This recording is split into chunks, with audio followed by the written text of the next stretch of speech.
Good morning, सुप्रभात, नमस्कार, आदाब दोस्तों। ये है आपका अपना प्रिय डॉक्टर आदि कश्यप मुंबईचा माणूस और आपके लिए लेकर आया आपका मनपसंद program positive karma. Episode number है 1327। आज का एक विशेष कार्यक्रम है जिसका शीर्षक है क्यों। एक क्वेश्चन मार्क होता है और उसी से रिलेटेड ये शीर्षक है, विषय है और मुझे उम्मीद है कि आपको पसंद आएगा। एक बहुत ही अच्छी कहानी है। शुरुआत करता हूं इस कहानी की कुछ इस प्रकार। किसी पेड़ पर एक कौआ रहता था। कौआ यानी कि कौवा। एक दिन उससे मिलने उसका मित्र तोता आया यानी कि पैरट, और दोनों दोस्तों ने मिलकर बड़े आनंदित होकर बातें शुरू कर दी। काफी देर तक एक दूसरे का कुशल क्षेम पूछते रहे और तभी दूर कहीं से पंछियों के जोर जोर से चिल्लाने की या चहचहाने की आवाज आई। अब कौवा तो कौवा होता है। उसने जिज्ञासावश अपने मित्र तोते से पूछा कि भाई माजरा क्या है। चलकर देखने सुनने का उसने अनुरोध भी किया। तोते ने थके होने का बहाना करके कौवे से बोला कि वो खुद जाकर देख ले। तब कौवा चला गया और कुछ समय बाद कौवा वापस आया तो तोता से वहां के घटना के संबंध में बताने लगा। तोता, जिसका मन ही नहीं था बात को सुनने के लिए, कौवे की बातों को सुनता रहा और जब कौवा चुप हुआ तो तोते ने कहा कि अब तक इतने जिज्ञासु हो। तोते की बात सुनकर कौवे को अपने परम मित्र के रुष्ट होने का आभास हुआ, यानी कि उसके नाराज होने का आभास हुआ। उसे यह भी आभास हुआ कि तोते ने अपनी जिज्ञासा कुंठित कर ली है। जिज्ञासा यानी कि जो उसके मन में है उसको कुंठित कर देना तो एक बड़ा मानसिक विकार होता है। ऐसा विचार कर कौवा तोते से एक पूर्व घटना को बताने लगा।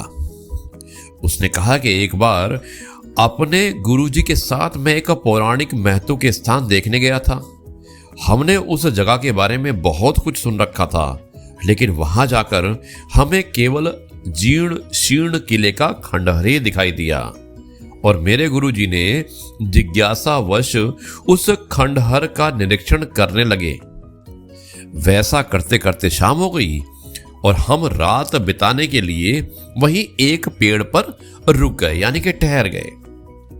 अपने गुरु के पैर दबाते हुए मैंने उनके समक्ष प्रश्न रखा, यानी कि सवाल पूछा कि उस खंडहर में देखने वाली ऐसी क्या बात थी।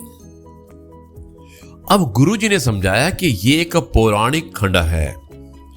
उसे खंडहर मात्र समझकर उससे संबंधित जिज्ञासा शांत कर लेना अच्छी बात नहीं है, यानी कि एक बहुत ही पुराना खंडहर है और इसका एक इतिहास जुड़ा हुआ है।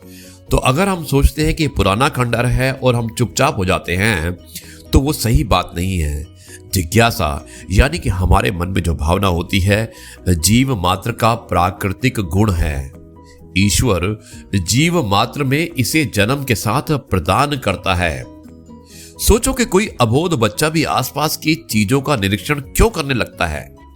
सांसारिक माया से मुक्त महापुरुष में जगत कल्याण की भावना किस तरह आती है। मैं गुरुजी की बातें ध्यान से सुन रहा था।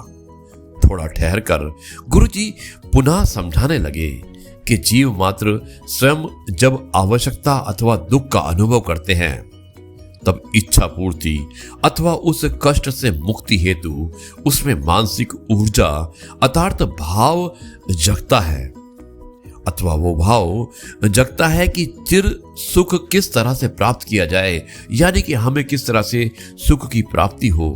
मन में भाव जगना जीव मात्र के जीवित होने का अथवा प्राणी के जीवन का द्योतक है।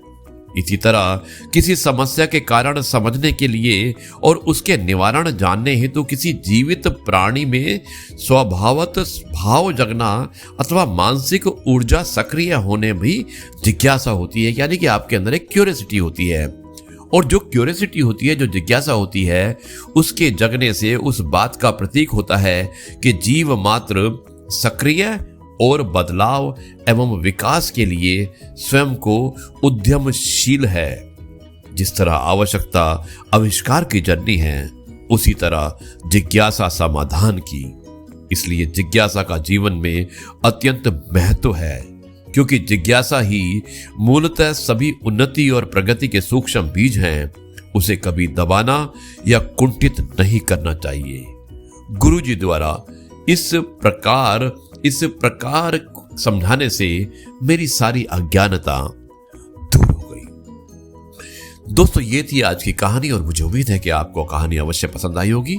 अब मैं इस कार्यक्रम को यहीं पर समाप्त करता हूं और कल आपसे एक बार फिर मुलाकात करूंगा कुछ नई बातों के साथ। तब तक के लिए कहता हूं जय गुरु जी, शुक्राना।